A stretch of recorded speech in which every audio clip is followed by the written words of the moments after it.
네, 반갑습니다. 소개받은 그리드위즈의 유준우입니다. 회사에서는 그냥 준우로 부르고 있고요. 지금 앞서서 말씀해주신 신성 ENG가 사실 저랑 나이가 비슷하거든요. 회사가. 저희는 이제 막 10살 된 이제 스타트업입니다. 근데 에너지라는 사업에 스타트업이 저희가 시작할 때 안 된다고 그랬거든요. 안 된다고 하는데 꾸역꾸역 와서 이 기업이 하는 일이 보면 안 된다는 일이 되게 하는 일인 것 같습니다. 그래서 어떻게 해서 살아남았는지 저희의 생존기를 조금 말씀드리려고 하고요. 그다음에 저도 시간을 조금 세이브해서 우리 이유진 소장님의 주옥 같은 얘기를 좀 더 듣기 위해 최선을 다해 보겠습니다. 앞서서 말씀 주셨고 또 뒤에서 말씀 주실 거기 때문에 사실 이 클린텍이 중요하다라는 얘기는 제가 굳이 안 해도 충분히 아실 거라 생각을 합니다. 그 중에서도 저희는 에너지 분야를 하고 있는데요. 탄소 중립과 재생에너지 이런 부분에서 굉장히 시장이 크게 성장하고 있고 또 글로벌로 니즈도 굉장히 커지고 있습니다. 근데 한 가지 아쉽다면 글로벌 상황과 이 대한민국 국내 상황이 조금 다르다라는 게 좀 아쉽게 생각하고 있는데요.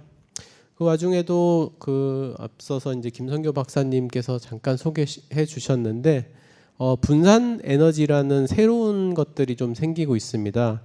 이전에는 에너지라고 하면 사실 에너지의 미학은 값싸게 많이 이게 이제 에너지의 미덕이었다라고 하면 이제는 깨끗하게 만들어야 됩니다. 그런데 깨끗하게 값싸게 좋은 편하게 이거는 안 되거든요. 사실 이율적 배발적인 요소가 있어서 깨끗한 에너지는 사실 물론 싼 에너지도 있지만 굉장히 저희가 치러야 되는 비용이 많기도 합니다. 그리고 대규모의 발전 설비만으로는 구축할 수가 없고요. 또 아까 보셨던 것처럼 이 에너지를 이동을 시켜야 되는데 이 전달해야 되는 이 송배전망 자체가 지금 현재는 한계가 있습니다. 그래서 에너지를 사용하는 곳에서 에너지를 생산해서 쓰는 것도 굉장히 필요하고요. 그러다 보니까 관리해야 될 요소들이 굉장히 많아집니다. 그렇게 많아지는 것들을 예전처럼 전화해서 발전소에다 전화해서 발전량을 줄여주세요, 늘려주세요라고 대응을 할 수가 없어지는 거죠. 또한 이 에너지를 쓰는 패턴 자체도 굉장히 다양해졌습니다. 예전은 뭐 공장에서 전기를 쓰는 패턴에 따라서 같다라고 하면 지금은 다양한 전기 요소가 많이 생기면서 어떻게 쓰는지도 예측을 할 수가 없습니다. 지금 제가 여기 플로우 나오기 전에 잠깐 보니까 오늘 전력 사용량이 굉장히 많은 사용일 때 한 50%, 60% 사이에서 있고 지금도 발전기에서 한 40% 정도가 스탠바이만 하고 있습니다. 전기 생산 안 하고. 그럼 그 비용에 대한 부담은 사실은 저희가 다 지고 있는 거고 저희가 지는 건 사실 괜찮습니다. 근데 저희 미래 아이들한테 지우고 있는 거거든요. 이제 그런 것들을 어떻게 줄여야 되는지 그런 고민들을 하고 있는 그런 스타트업입니다. 그래서 이 깨끗한 에너지를 도입해야 되는데 사실 태양광이나 풍력 오늘 같은 경우에는 또 먼지가 좀 많습니다. 그러다 보니까 발전량도 좀 떨어지고 있고 그다음에 바람은 또 불었다가 안 불었다 하는 게 바람이고요. 또 분산 에너지는 아까 굉장히 잘 관리되는 곳도 있겠지만 사실 태양광이나 이런 설치해서 관리 안 되는 것도 굉장히 많아서요. 고장이 나 있는데 이게 고장 났는지도 모릅니다. 다음 달 한전에서 온 고지서를 보고 고장 났었네 라고 알 정도의 상황이기 때문에 이런 것들을 저희는 많이 늘려야 되거든요. 그런데 현재 상황으로는 늘리면은 큰일 나는 상황까지 왔습니다. 그래서 이걸 어떻게 해결할 건가 하는 것들을 좀 가지고 저희가 이제 3명이서 용감하게 창업을 했습니다. 사실 그때는 몰랐습니다. 이 길이 이렇게 힘든 길인지. 예. 근데 다행히 3명이 와가지고 어려울 때는 또 3명이서 이 짐을 나눠지면서 가고 있습니다. 그래서 저희는 2013년도에 3명이서 창업을 했습니다. 그리고 2013년도 12월 31일에 저희 사무실에 이제 2명이 더 있어서 5명이었는데 지금은 140명 올해 이번 달에도 출근을 새로 하니까 조금 더 넘을 것 같은데요. 그리고 작년 매출은 1,300억 정도 했습니다. 굉장히 빠르게 운 좋게 성장을 했는데요. 근데 저희가 느끼는 것도 굉장히 운이 좋았다라는 생각, 그리고 이제 많은 분들이 도와주셨던 부분, 그리고 저희도 나름 열심히 했습니다. 그래서 어떤 얘기를 했냐면, 저희가 생각하는 미션과 비전은 힐 디 얼스, 아까 좋은 표현을 해주셨는데 저희는 힐 디 얼스를 밀고 있습니다. 사실 지구를 구할 필요는 없습니다. 근데 이 얼스가 표현하는 건 사실 지구에 살고 있는 우리들이고요. 그리고 우리 미래에 대한 얘기입니다. 그래서 깨끗한 에너지를 좀 바르게 쓸 수 있는 방향에 대한 사업을 고민하고 있고요. 실제 돈을 버는 거는 여기 4가지 분야에서 돈을 벌고 있습니다. 저 제일 그 위쪽에서 보시면은 DR이라고 하는 거는 우리나라의 에너지의 50% 이상은 산업체에서 쓰고 있는데요. 이 산업체에서 쓰는 에너지를 얼마나 효율적으로, 시간적으로, 양적으로 쓸 수 있도록 해주는 관리. 그리고 그 밑에 보시면은 에너지를 쓰다 보면 사실 에너지는 생산과 소비가 동일하게 돼야 되는데 사실 생산하는 시간하고 소비하는 시간하고 차이가 생기게 되고요. 그런 부분들을 메꿔주는 부분이 이제 저장을 하는 부분입니다. 그래서 배터리 시스템을 이용해서 에너지를 저장하는 역할, 그리고 이제 재생에너지를 사용해서 좀 깨끗한 전기를 만드는 기술 쪽도 하고 있고요. 마지막으로는 최근에 가장 많은 전기를 쓸 걸로 예상되는 전기차 부문, 그렇게 해서 4가지 부문에서 어떻게 하면 우리가 효율적으로 에너지를 쓸 것인가라는 기술에 좀 집중을 해서 기술에서 시작해서 지금은 서비스까지 하고 있는 회사입니다. 그래서 아까 말씀 주셨지만 저희 같은 경우에는 지금 데이터로 제어하고 있는 이 자원들이 약 한 3기가 정도, 지금 우리나라에서 있는 게 전체 전기 설비가 한 100기가와트 정도 됩니다. 그 중에 한 3% 정도를 저희가 이제 다양한 기술과 자원들을 연결해서 운영을 하고 있고요. 저희 이제 목표는 좀 더 많은 양을 깨끗하게 공급하는 부분에 있습니다. 그래서 이건 저희 사업적인 실적이라서 빠르게 넘어가고, 그리고 이제 저희가 깨끗한 에너지를 하는 회사로 성장을 하면서 또 하나의 고민은 이제 기업으로서 이 사회에 어떤 영향을 미칠 것인가도 고민해야 되겠다라는 이제 생각들이 들었고, 특히나 그 타이밍에 이제 ESG라든지 다양한 이슈들이 또 사회적으로 나왔습니다. 그래서 ESG가 나왔을 때 의무가 될 수도 있지만 사실은 하고 싶은 부분이기도 했습니다. 그리고 ESG에서 큰 부분인 인바이러먼트 섹터는 에너지를 하고 있는 저희 입장에서는 사실 저희들의 고객들이 갖고 있는 문제점이기도 해서 이 문제점을 저희가 직접 해결하면서 풀어보자라는 방식으로 저희는 ESG를 접근을 하고 있고요. 그래서 아직은 공시의 의무가 없는 작은 회사지만 저희 나름의 ESG 보고서도 작년에는 작성해서 공시를 했고, 그다음에 저희가 쓰는 모든 에너지에 대해서는 24시간 카본으로 전환해서 트래킹을 하고 있습니다. 저희 자체 시스템으로 하고 있고요. 그다음에 사용하는 에너지는 아직은 저희가 직접 생산은 하지 않기 때문에 소비량이 많지 않아서 쉽게 이제 아리백도 달성을 해서 작년부터는 재생에너지 100%를 하고 있습니다. 그리고 회사에서 사용하는 차량도 전기차로 100% 전환해 가려고 하고 있고요. 지금 현재로는 한 50% 조금 넘는 수준, 그리고 내후년이면은 100%도 가능할 걸로 계획하고 있습니다. 그리고 이제 성장을 하는 스타트업이다 보니까 사실 기업 문화에 대한 관심도 굉장히 많아서 저희가 이제 다양한 기업 문화도 만들고, 그다음에 교육 프로그램도 만들고, 그러면서 저희 같이 하는 디라이트 도움도 많이 받고 이러면서 다양한 문화를 좀 만들어 가려고 하고 있습니다. 사실 3명이서 창업할 때 돈을 엄청 많이 벌 수 있겠다라는 생각보다는 그냥 해보고 싶은 일을 해보고 싶었고요. 또 하나는 저희가 좋은 회사들을 많이 방문할 기회가 있었는데 그 회사들의 일하는 분위기가 굉장히 부러웠습니다.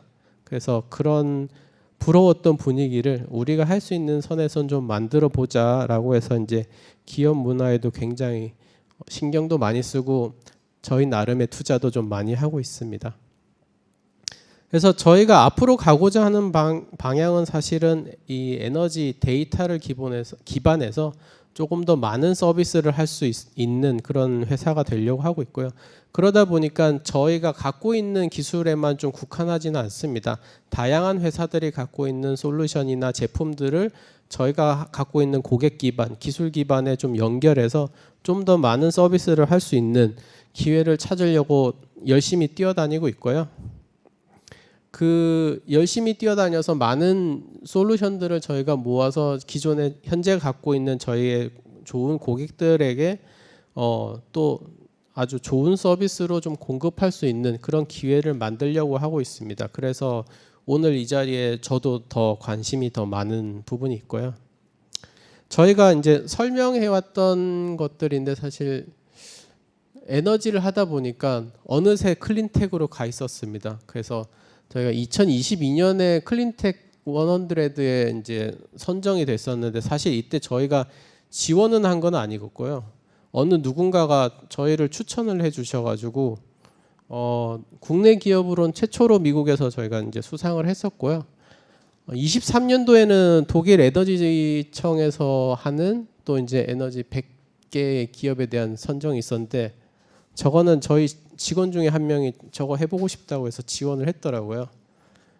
근데 또 저기도 아시아 기업은 중국 기업이 몇 개 있었고 나머지는 한국 기업으로는 최초로 저희가 또 선정이 됐습니다. 근데 아까 우리 김신우 상무님도 얘기하셨는데 에너지 기업 쉽지 않다라는 얘기를 많이 하시고 또 저희 실적 그래프를 보면은 이게 되게 쉽게 성장했네라고 보실 수 있는데 저희 나름에는 굉장히 많은 시련과 고통이 있었습니다. 보시면은 첫 해 매출 3억이었거든요. 그래서 3명이서 시작해서 그냥 집에 욕 안 얻어먹을 만큼 돈을 가져가면 되겠지 하고 이제 3억이었습니다. 그래서 용역도 하고 여러 가지 사업을 했는데 정기 사업법이 바뀌면서 이 사업의 기회가 수요 관리라는 사업 기회가 생겼고 거기에 대해서 조금 그 두 번째 해에는 이걸 준비해야겠다. 근데 저희가 그때 자본금이 2억이었는데 자본금이 5억이었거든요. 요건이 3억을 만들기 위해서 참 뼈 빠지게 일했습니다. 그래서 14억 매출을 하는 게 사실 그런 부분들 만들기 위해서 정말 뭐 할 수 있는 용역 사업이나 이런 것들은 다 했습니다. 그래서 만들었고 다행히 그 시장이 잘 돼서 저희도 이제 그 시장 첫 해에 이제 100억 이상의 매출을 했었고 그렇게 성장을 하다 보니까 사실 조그만 회사에 듣보잡 회사가 와서 100억 이상의 매출을 하고 있으니까 주위에서 또 이렇게 공격을 하시더라고요. 그래서 그러면 우리도 투자를 받아서 우리 편을 좀 만들어야겠어 해서 투자를 처음에 이제 SI 투자를 받고 해서 저희가 200억 정도, 300억 정도 매출을 조금 더 띄웠습니다. 근데 그 정도 되고 나니까 또 다른 데서 공격을 하시더라고요. 그래서 저희가 300억 매출일 때는 행정소송까지 가고요. 시장에서 엄청나게 타이트하게 일하고 그 저희랑 같이 일하는 기관을 서초동 법원에서 만나서 인사를 하는 그런 상황도 있었고요. 그때 디라이트가 많이 도와주셨죠. 그렇게 해서 이제 잘 마무리됐습니다. 왜냐하면은 저희는 잘못한 게 없다라는 명확한 신념을 가지고 또 했던 거고 사실 그 행정기관으로서도 행정소송 들어온 거 최초였거든요.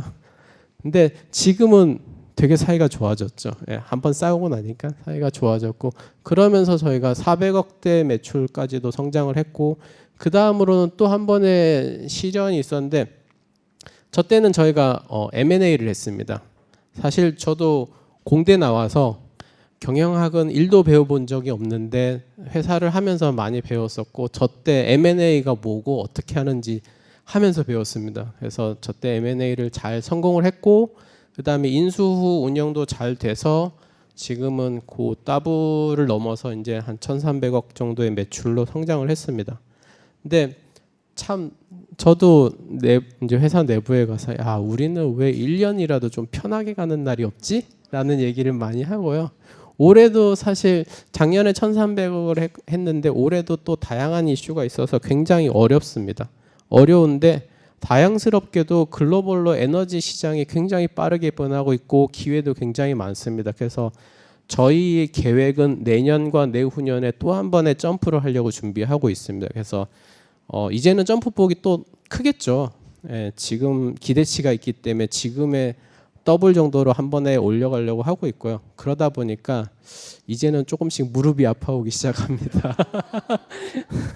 그래서 제가 마지막으로 준비한 장표인데요. 사실 에너지 산업은 굉장히 광활합니다. 하지만 굉장히 터프하고요. 거친 길입니다. 그래서 저희도 점프를 해야 되는데 혼자서는 할 수는 없습니다. 저렇게 홀로 서서 가면은 힘듭니다. 예. 그래서 같이 가야 되고요. 또 멀리 가야 이 에너지 산업 그리고 클린텍 산업은 호흡이 굉장히 깁니다. 사실 이게 스타트업들이 많이 하고 있는 사업들이 있는데 어떻게 보면은 부럽기도 하고 어떻게 보면은 다행이다라는 생각이 드는 게 이쪽 사업은 굉장히 호흡이 깁니다. 그래서 호흡이 긴 만큼 좀 같이 가야 되고요. 그다음에 그 사업이 가진 본질적인 가치를 잃으면 안 됩니다. 그래서 그런 부분들 항상 고민하고 가야 되는 길이라서 저도 다행스럽게 좋은 분들하고 지금 같이 가고 있고 또 앞서서 신성 ENG가 제 나이만큼이나 이 모진 길을 걸어 오셔가지고요. 제가 조금 쉽게 걸어가고 있고요.